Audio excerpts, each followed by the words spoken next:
Hi guys, welcome to the first lecture in this course designed to help understand um, the literary masterpiece by Freud called Interpretation of Dreams. Um, it's audacious, of course, and that's why since 1900s it has the day it was published since then, it has never ceased to stir up controversy. Um, he is obviously known as the founder of um, psychoanalysis and and the key to unlocking human mind. And still, in today's world, we see a lot of people struggling with that because we feel that's like the thing about human survival.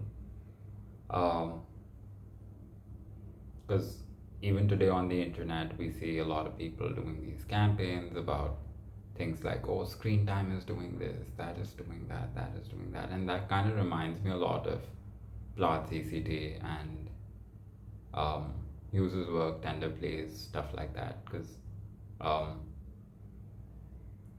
all human brain DNA is unique, which is what we often forget to understand. But as a piece of literary work, this is excellent. It's almost an apparatus to being able to understand literature better, to being able to produce better literary work in a lot of ways.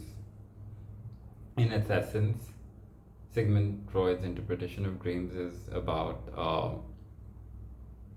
the fact that when we go to sleep, um,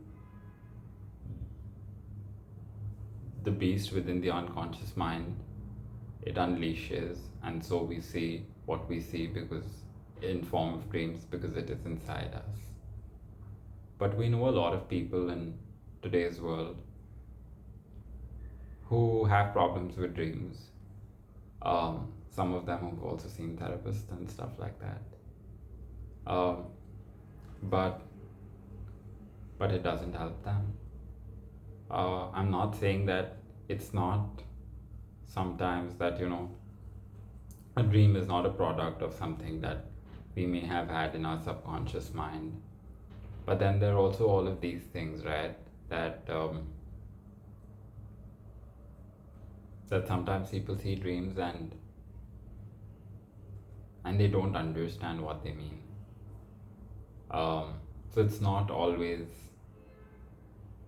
I feel, it's not always some beast within.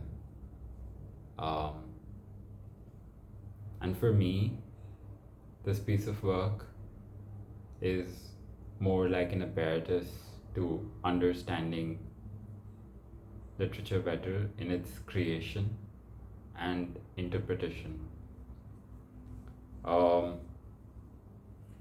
This specific version that I have is, of course, edited.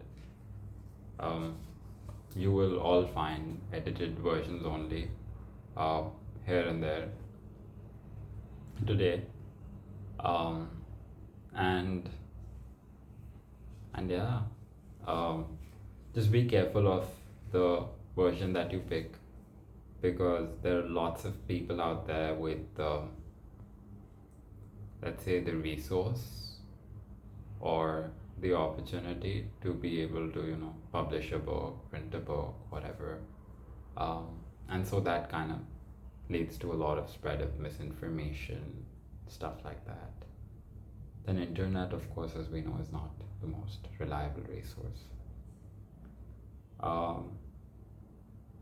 But for an introduction, when this book was published in 1900s, Freud wrote to a friend and he said, everybody has rejected this theory of mine, and like he said it in other words, he said, not a leaf has stirred to reveal that the interpretation of dreams has had any impact on anyone. Because everybody rejected it. That's why it became so controversial. And today, of course, It's a literary masterpiece of sorts. Um, excuse me. Um, it has a romantic psychology with its focus on introspective investigation of the mind's mysteries. Um, and and it has almost given birth to the philosophy of science, or the science of philosophy, actually. Um, and that science of philosophy is very instrumental in critical approaches to literature. And critical approaches to literature is not just about being able to interpret piece of work better, but also being able to produce literary pieces of work. Which is why I decided to, start this course. It's not going to be the most easy course. This piece of work itself is very, very, very complicated to understand. Very disturbing also in a lot of places. And so, just a trigger warning in advance. Everything that I've said, there'll be notes in the description. So, don't worry about that. If you want to write while I'm speaking, sure, write. That helps with memory. And don't forget to do the task, because that's just for conceptual clarity, especially with a course like this and with a piece of work like this. I feel like that's really important. And I think that's about it. If you like this video, don't forget to give me a thumbs up, as well as subscribe to the channel, and press the bell icon perhaps to stay updated for whenever a new video drops.